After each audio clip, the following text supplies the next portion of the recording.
Good evening, everyone, and thanks for joining our presentation of the Weighted Competitive Strength Assessment Tool. As we all know, a company's strategy is very important to its success. One of the most important parts of developing a company strategy is understanding how it compares to its competitors. Resource analysis and value chain or benchmarking analysis is helpful when a company determines its position relative to its competitors, like if it's stronger or weaker. However, these don't give a complete analysis of whether the strengths outweigh the weaknesses or vice versa. Two questions are important regarding a company's overall competitiveness.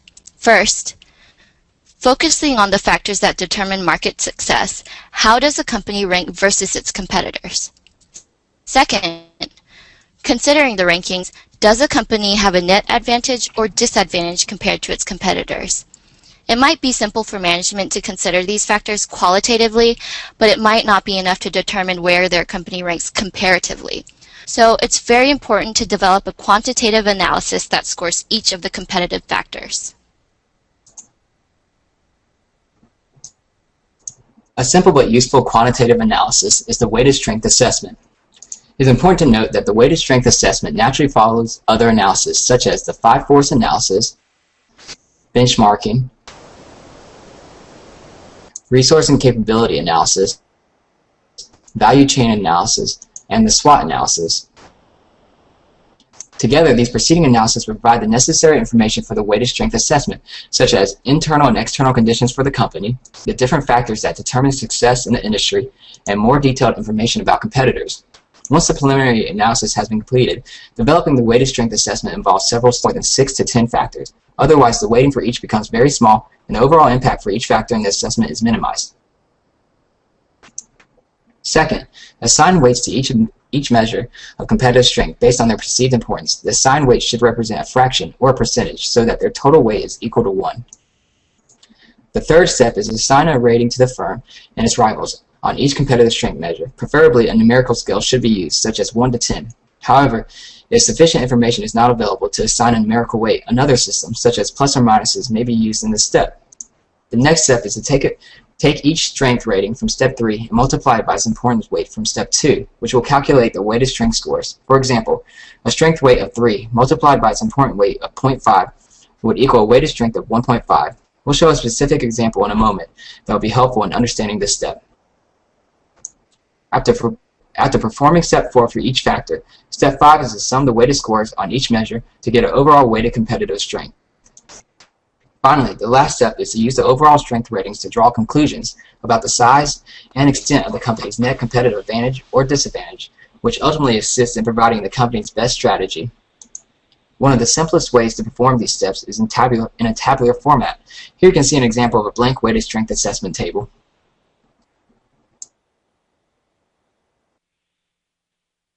The weighted strength assessment, especially in a table format, is useful. It allows a company to understand facts about its competitive position. First, it shows how a company ranks overall versus its competitors. This can be seen by comparing the total weighted scores for each company. Second, it shows which company is strongest or weakest for each factor, hence showing areas of competitive advantage or disadvantage.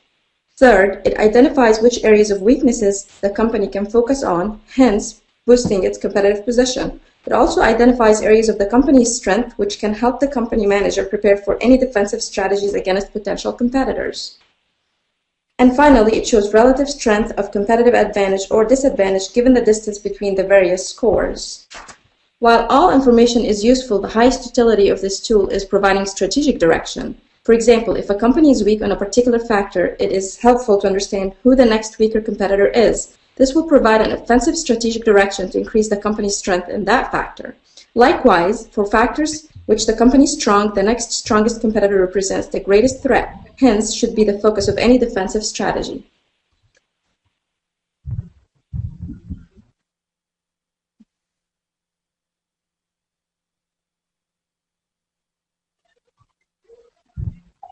Thank you, Yuma.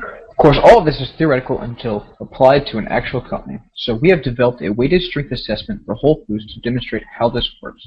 Whole Foods is a leader in natural or organic foods with more than 310 locations in North America and the United Kingdom. As shown on the table, we determined that 6 factors are key to market success in the grocery industry. I will go over these based on importance weights, starting with the most important first. As you'll see, we believe that a company's brand image and brand equity, as well as its position as an organic foods leader, are the most important qualities and have assigned these the highest weights. First, brand equity at 20% strength weight. Customers think highly of the brand and are willing to pay a premium for these products or go out of their way to get these products. 2. Organic food leaders, also at 20% weight. How their organic food offerings compare to that of the competition. Third, price, 17% weight. Ability to profitably offer similar items at a lower price or be able to charge a premium for similar items. Fourth, strength weight, 15%. Supply chain and sourcing capabilities may allow a company to offer a more diverse selection of organic and natural foods or offer these items at a lower cost. Companies must have the ability to source quality organic and natural goods in this industry. Also at 15%, private label offerings. Quantity, quality, and differentiation of private label offerings by these companies can allow them to offer greater selection and potentially at a higher margin when compared to national brands. Lastly, customer service at 13% weight. As in any customer service industry, it's key to be able to differentiate your service to that of your competitors. In addition to assessing Whole Foods, we chose 2 competitors, Trader Joe's and Kroger's. For our particular industry, it's important to note that there is more regional competition than national. We believe that a useful analysis for Whole Foods would involve weighted strength assessments by regions because the competition varies so extensively in each region.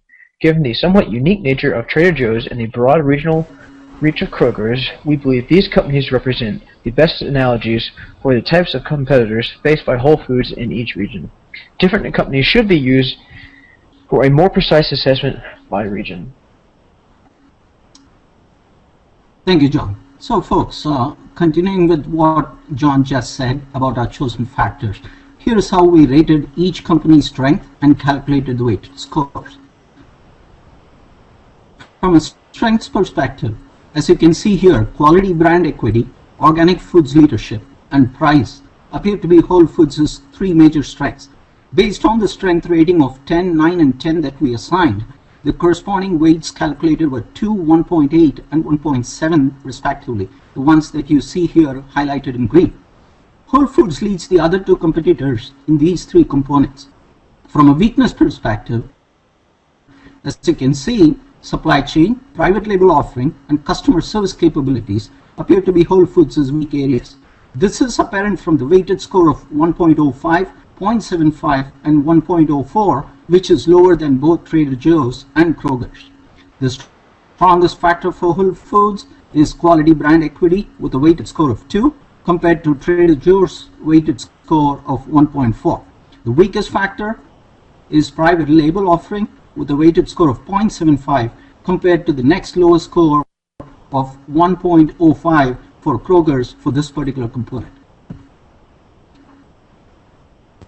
So, now that we've conducted all this analysis and shown all this data, we get to the most important part, and that is understanding the company's position in order to make a more effective decision about the company's strategic direction. Ultimately, that's the reason that we performed this analysis in the first place. So shown on the last row, overall Whole Foods has the highest score, but it's followed closely by Trader Joe's.